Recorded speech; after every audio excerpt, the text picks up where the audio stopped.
যদি আপনার ঈমান দলের ঈমান হয়, যদি দলের ঈমান আপনার ঈমান হয়, দলের ধর্ম আপনার ধর্ম হয়, নেতার ধর্ম আপনার ধর্ম হয়, নেতার ঈমান আপনার ঈমান হয়, তবে মনে রাখবেন আওয়ামী লীগ যেমন ভারতের দালালি করতে গিয়া, ভারত পিছু দেখাইতে গিয়া ইসলাম এবং ধর্মীয় ইস্যুতে ভারত বিরোধিতা করতে পারে নাই, নেতাদের অনুসরণ করে কর্মীরাও ভারত বিরোধিতা করে নাই, তেমনি ভাবে আগামী দিনে আমেরিকা ইস্যু আসলে আপনি বিএনপির লোক, আপনি আমেরিকার বিরোধিতা করতে পারবেন না।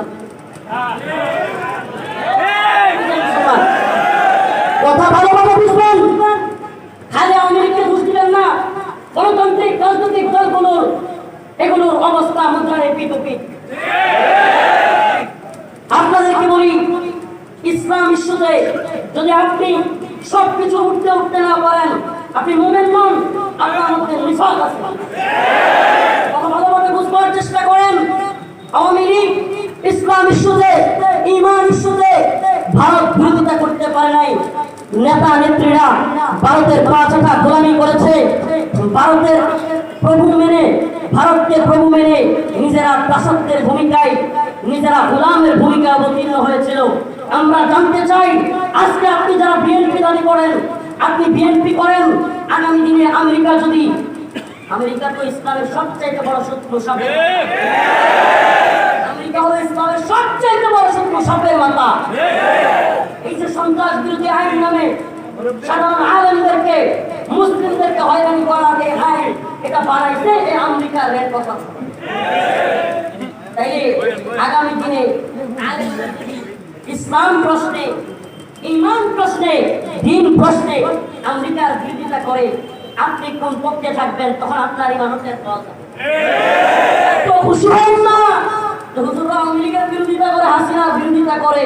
আরে শুনুন, আমরা যেমন ইসলাম প্রশ্নে ভারত বিরোধী, ইসলাম প্রশ্নে হাসিনা বিরোধী, ইসলাম প্রশ্নে আমেরিকার বিরোধিতা করতেও বর্তমান সরকার যদি ন্যূনতম ইসলাম বিরোধিতার দুঃসাহস দেখায়, আমরা তাদের বিরোধিতা করতে ন্যূনতম সময় ব্যয় করব। এটাই ঈমান, এটাই ঈমানের দাবি। সময় কম, স্লোগান দরকার নাই, কথাটা বুঝবার চেষ্টা করেন। অগ্রিম বলে রাখি, যাতে আমাদেরকে পরে যায় না বলতে পারেন। ছবি তুইলা আনন্দ প্রকাশ কইরা এত হুঁশিয়ার উদযাপন করার সময় নাই। ভালোভাবে বুঝতে হবে, অমুক নেতা তমুক নেতার সাথে সেলফি তুলে হাসাহাসি করে, মুসলমান আপনি কইরা হাসাহাসি আনন্দ মাখামাখি করার সময় নাই। 4 দিন পরে পস্তাবেন, যেন মাথা ঢুকাবেন, হাই হাই কি বললাম, হাই হাই কি বললাম, কার সাথে গিয়ে মিললাম। মনে রাখতে হবে, সতর্ক থাকতে হবে। আমরা হেফাজতে ইসলাম, ইসলামের প্রশ্নে হব, হেফাজতে ইসলাম হবে ইসলামের প্রশ্নে, ভ্যানগার্ড হেফাজতে ইসলাম হবে ইসলাম প্রশ্নে, অকুণ্ঠ প্রহরী হেফাজতে ইসলাম হবে দল মতের ঊর্ধ্বে উঠে, রাজনীতির ঊর্ধ্বে উঠে ইসলামের জন্য জীবন দেয়ার শাহাদাতের নজরানা পেশ করার সংগঠন। কথা ভালোভাবে বুঝতে হবে। আমরা যারা তরুণ আছি, আল্লাহ মাফ করুক, আল্লাহ মাফ করুক। আবারও বলছি, বেয়াদবি দিবেন না, অহংকার নয়, শুধুমাত্র জানানোর উদ্দেশ্যে। আরে আমি, আল্লাহ মাফ করুক, নিজের অবস্থান জানানো নয়। সবাই জানেন আমরা কে কি অবস্থায় আছি, কার কত এটা সবাই জানেন। তবু একটু হালত মনে করে দিতে চাই, আমার উপর সমস্ত আলেমদেরকে বাদ দিয়া, সারা দেশের হেফাজতে এত বড় বড় মাশায়েখ আলেমদেরকে বাদ দিয়া আমাকে সপ্তাহের ব্যবধানে 2 বার গ্রেফতার করা হয়েছে। আমাকে গ্রেফতার করা হয়েছে। শুধু তাই নয়, গ্রেফতার করে শুধু ক্লান্ত হয় না এরা। আপনারা জানেন এই জালিমের দল এমনও করেছে, আপনারা যখন জজবা দেখান তখন আমাদের এগুলো মনে পড়ে, আমরা এগুলোতে গা বাসাই না। আপনারা যখন স্লোগান দিয়ে নিয়ে আসেন তখন আমরা ইস্যুতে গা বাসাই না। কেন বাসাতে পারি না? এমন দিন গিয়েছে কারাগারে, যেই রুমে আছি সেখান থেকে বেরোতে দেয় না দীর্ঘদিন। বের হবো, নিচে একটু পানির জন্য যাব, বোতল নিয়ে গিয়া পানি নিতে যাই, বোতলটা তাড়াতাড়ি ভরার জন্য তাড়াতাড়ি বোতল ভরে আবার উপরে উঠেন, প্রেসার দেয় কারারক্ষীরা। একটু বেশিক্ষণ আকাশ দেখার জন্য, এই দুনিয়াটা দেখার জন্য বোতল না ভরে দাঁড়ায় থাকতাম। বোতলটা না ভরে, পানিটা না ভরে কি করতাম? অযথায় সিরিয়ালে দাঁড়িয়ে থাকতাম। কেন? একটু যেন নিচে আকাশ দেখতে পারি, এই অবস্থাটা আমার উপর দিয়ে গিয়েছে। আমাদের এই জুব্বা খোলা হয়েছে, তেলে লুঙ্গি খোলা হয়েছে, আমাদেরকে জড়ায় বসছে মহিলারা, দইরা এগুলো এইরকম অনেক ক্যামেরা দিয়া ছবি তোলা হয়েছে, এই দিনগুলো গিয়েছে। প্রিয় হাজিরিন, কেন বলতেছি এই কথাগুলো? বলতেছি এজন্য, আমরা তরুণ মানুষ, আমরা যুবক মানুষ, অল্প বয়সী মানুষ, আমাদেরকে সবার আগে গ্রেফতার করেছে জালেম। কেন? কারণ আমাদেরকে তারা থ্রেট মনে করেছে। আমি আবারও বলি, হেফাজত ইসলামের নেতৃবৃন্দ যারা এখানে আছেন, নোয়াখালীবাসী, আপনাদের এই সাহসী উদ্যোগ, এই প্রজন্মের সবচেয়ে বেশি মাসুমদেরকে নিয়ে আপনারা এই নোয়াখালীবাসী যে প্রোগ্রামটা করেছেন, আমি প্রথমেই এই সাহসী ভূমিকার জন্য নিজামুদ্দিন সাহেব হাফিজাহুল্লাহকে আন্তরিকভাবে মুবারকবাদ জানাই। এই মানুষগুলো সবচেয়ে বেশি জুলুমের শিকার, এই মানুষগুলো সবচেয়ে বেশি জুলুমের শিকার। আপনারা মনে রাখবেন, এই মানুষগুলোকে যদি আপনারা পাশে থাকেন, ইনশাআল্লাহ সুম্মা ইনশাআল্লাহ আগামী দিনে এই সব মানুষগুলোকে দিয়ে ইসলামী বিপ্লবের স্বপ্ন দেখা যাবে।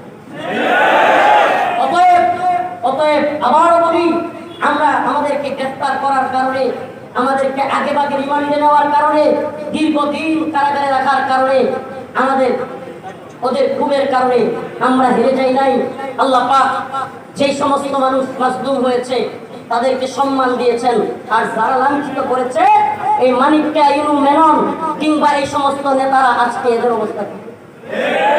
এই তো সেদিনের আইজিপি চৌধুরী আব্দুল্লাহ মামুন, আমি কোথাও বলি না, সারা দেশে এই লোকটা আমার প্রোগ্রাম নিষিদ্ধ করে দিয়েছিল, কেউ জানে না। সারা দেশে আমি প্রোগ্রাম করতে পারতাম না।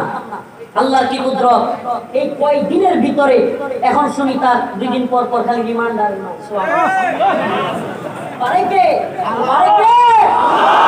সুবহানাল্লাহ ওয়া বিহামদিহি ওয়াল আউয়াল ওয়াল আখির ওয়াস সাফির ওয়াল বাতিন।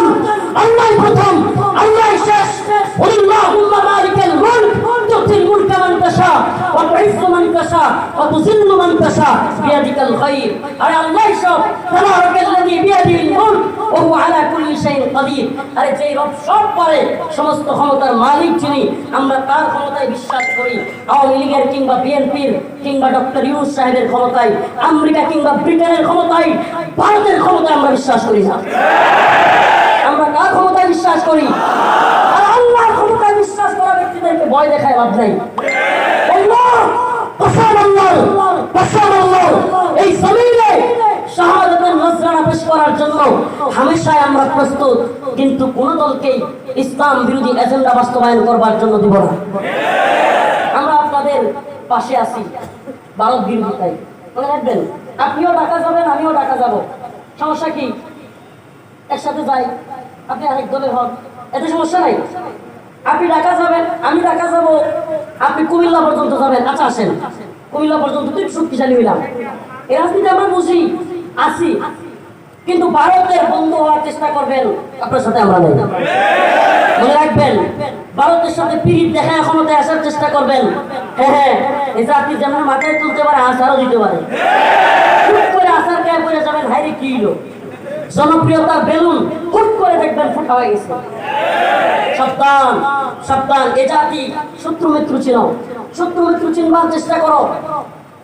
আমাদের বর্তমান পৃথিবীতে মুসলিমদের কিংবা এই ভারত উপমহাদেশের কিংবা বিশেষ করে বললে বাংলাদেশের সবচেয়ে বড় শত্রু হিন্দুত্ববাদী সরকার।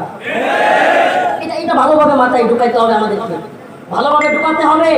হেফাজত ইসলামের কেন্দ্রীয় নেতৃবৃন্দ, ওনাদের কাছে যদি আমার এই পয়গাম পৌঁছায়, বিনীতভাবে বলবো, আমরা আপনাদেরকে ভালোবাসি আল্লাহর জন্য।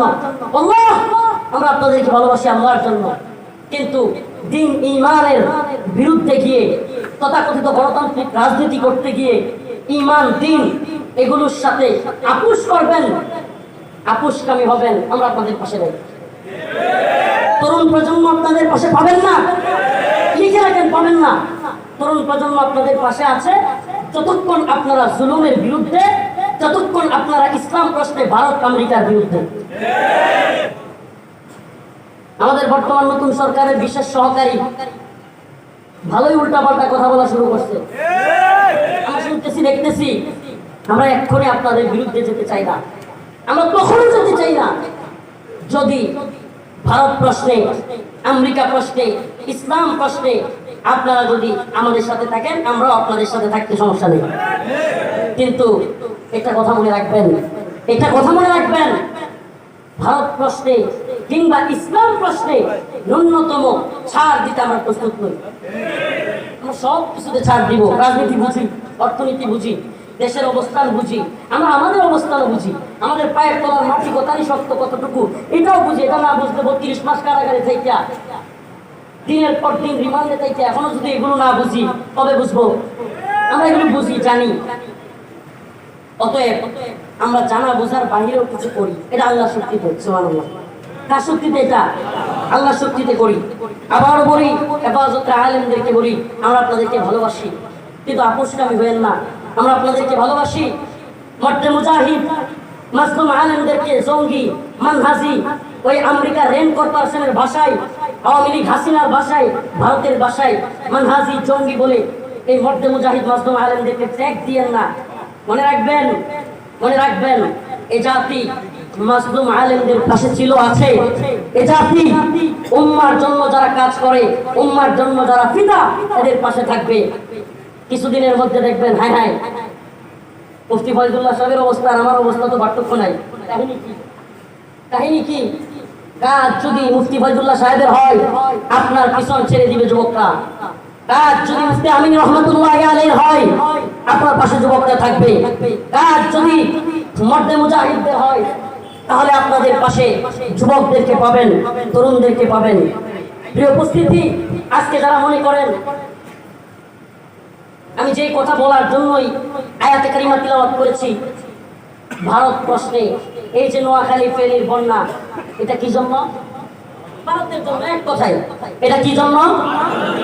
এই দেশে এত পরিমাণ বৃষ্টি হওয়া লাগে না, বন্যা হয়ে যায়, আমাদেরকে, আমাদের মানুষদেরকে ভাষায় নিয়ে যায় এরা। আর এদের সাথে আমাদের বন্ধুত্ব থাকতে পারে? কথা বলে থাকতে পারে? এটা খুব স্পষ্ট বুঝতে হবে। আর এই হাসিনা সরকার কেন চলে গেল, দুইটা কথাই বলি, শুধু জাস্ট দুইটা কথাই। আল্লামা দিলওয়ার হোসেন সাঈদী রাহিমাহুল্লাহ যখন জীবিত ছিল, এদেশের আলেম সমাজের অনেকেই তার বিরোধিতা করেছে, করছে কি করে নাই? এমনকি তাকে নিয়ে কটূক্তি পর্যন্ত করেছে। আল্লাহর কি কুদরত, এই আল্লাহ বান্দা চলে গেছে, সাথে সাথেই ওনার মিছিল শুরু হয়ে গেছে, ওনার পক্ষে সাফাই দেওয়া শুরু হয়ে গেছে। আশ্চর্যের বিষয়, এ জাতির একটা আশ্চর্য লাগে আমার এই বিষয়। আজকে এই মাসলুম আল্লামা জসিমউদ্দিন রহমানী হাফিজাহুল্লাহ বেঁচে আছে, কিছু কীট পতঙ্গের দল কুচাকুচি আর এই মানুষটাকে বিভিন্ন ট্যাগ দিতে ব্যস্ত। দেখবেন এই মানুষটাও আমাদের মধ্য থেকে চলে যাক, এরাই দেখবেন হায় আফসোস করে। এবারে আমাদের নেতৃত্ব একটা কথা কয়, থাকতে মিঠাই খা না, বললে মিঠাই উনি হই জায়গাতে দেয়। থাকতে মিঠাই খা না, বললে মিঠাই, এই অবস্থা যেন না হয়। সাইদি রহমানুল্লাহ বেঁচে ছিলেন, ওরে বাবা, প্রশ্ন আর প্রশ্ন, এই সেই তুমুক সুমুক। আরে বেটা, কথা ভালোভাবে বুঝেন, ওরা কাউকে রাজাকার, কাউকে সঙ্গী, কাউকে মৌলবাদী, নতুন শব্দ একটা বাইর করছে, কাউকে মানহাজি। আপনি মানহাজি বলেন, এত সহজ? আমি তো দেখতেছি এই উম্মার যুবকেরা এখন জিহাদ ফি সাবিলিল্লাহর জন্য তৈরি আছে। আপনি মানহাজি বলে ট্যাগ দিয়া জনপ্রিয়তা ধরে রাখবেন, আপনার জনপ্রিয়তার বেলুন ফুটুস করে দেখবেন শেষ। আপনার বেলুন দেখেন নাই? বেলুনের মধ্যে ছোট্ট একটা সুই দিয়া দেখবেন গুতা মারলে কি হয়? ফুস। এই উম্মার যুবকেরা এখন, এই উম্মার শারদুলেরা এখন দাওয়াত এবং জিহাদের ময়দানে অবতরণ হওয়ার জন্য তৈরি। আর এই যুবকদেরকে তন্ত্রমন্ত্রের লাড্ডু খাওয়াইবেন, লাড্ডু নামে লাড্ডুর মধ্যে। এই যুবকেরা এই লাড্ডু খাইতে চায় না, সুদ করে খাওয়াইতে চায় না, বমি করে আপনার শরীর মাখায় ফেলবে। সাবধান হয়ে যান, সাবধান হয়ে যান। আমি গণতান্ত্রিক রাজনৈতিক দল করা এই অবুজ দিনী ভাইদেরকে বলতে চাই, আপনাদের সাথে আমাদের শত্রুতা নাই। চেষ্টা তো করেছে অনেকে, আপনারা করবেন, করতে থাকেন, কিন্তু ব্যর্থ হবেন, মনে রাখবেন। পুরো পৃথিবীর এক ইঞ্চি ভূখণ্ডে এই তন্ত্রমন্ত্রের প্রজাকারীদের মাধ্যমে, তন্ত্রমন্ত্রের মাধ্যমে, এই তন্ত্রমন্ত্রের দুটের মাধ্যমে পুরো পৃথিবীর 1 ইঞ্চি ভূমিতে ইসলাম বিজয়ী হয় না, হবে না। ইসলামী হুকুমত প্রতিষ্ঠিত হয় না, হবে না। অথচ দিকে দিকে আমরা দেখতে পাই দাওয়া এবং জিহাদের মাধ্যমে আফগান, মালি, সোমালিয়া, ইয়েমেন বিভিন্ন জায়গায় ইসলাম বিজয়ী হয়েছে। আমার বক্তব্য মোটামুটি এখানে শেষ। যে কথাটা বলছিলাম, এই সরকার পতনের পিছনে দুইটা কারণ সবচেয়ে জরুরি। এইটা বুঝা, এক হলো সাইদি রহিমাহুল্লাহকে এই সরকার কেউ কেউ বলেন হত্যা করছে, ঠিক আছে। এই সাইদি রহিমাহুল্লাহর খুব এবং 2013 সালে শাপলার খুব সারা দেশের তরুণ প্রজন্মের মধ্যে বাউটের মতো কাজ করছে। আপনি না বুঝলে আমার কিছু করার নাই। 13 সালের শাপলার হত্যা এবং সাইদি রহিমাহুল্লাহর মৃত্যু এই তরুণ প্রজন্মের মধ্যে, এবং এই রিসেন্ট কিছুদিন আগে 21 সালে আলেমদেরকে বেরি পড়ানো, বন্দি করা এবং ছাত্রদের উপরে নির্মমভাবে গুলি করা, এই সব বিষয়গুলো একত্রিত হয়ে বিস্ফোরণ ঘটছে বোমার মতো। হাসিনার তখতে তাউস খান হয়ে গিয়েছে। আখেরি কথা বলে যাই, আপনাদের এলাকার সন্তান ভুলে যায় না ছেলেটাকে, এনামুল হাসান ফারুকী, আমাদের প্রিয় ভাই এনামুল হাসান ফারুকী, আল্লামা জুনায়েদ বাবনগরী রহমাহুল্লাহ বিশ্বস্ত সহচর, আপনাদের নোয়াখালীর সন্তান। এই ভাইটা বড় অসুস্থ, লক্ষ লক্ষ টাকা প্রত্যেকটা থেরাপিতে লাগতেছে, কণ্ঠ চেঞ্জ হয়ে গিয়েছে, মাথার চুল পড়ে গিয়েছে। জালেম হাসিনার রিমান্ডে থাকতে থাকতে এই ভাইটা আজকে গলা, মাথা, তারপরে নাভি, যৌনাঙ্গ সব কিছু আজকে অচল অবস্থায় চলে গিয়েছে। এই ভাইটার খেয়াল রাখবেন। আপনাদেরকে আলেমদেরকে বলবো, নোয়াখালীর আলেম সমাজ, আপনারা আলেম কালেকশন করেন, প্রত্যেকটি লক্ষ লক্ষ টাকা খরচ হচ্ছে। এই ভাইটা গত প্রায় আধা ঘন্টা কথা বলেছি, এই ভাইটার খেয়াল রাখবেন। আপনারা ফান্ড তৈরি করেন, বাংলাদেশ মানুষের পাশে দাঁড়ানো যেমন দরকার, এই মাশরুম আজকে চেন্নাইয়ের হসপিটালে ভর্তি, তার পিছনে দাঁড়ানো আমাদের জন্য ওয়াজিব। অতএব এই মাশরুম মানুষটার সাথে আমরা পাশে থাকবো, তার সুস্থতার জন্য দোয়া করবো, আর্থিক সহযোগিতা করবো।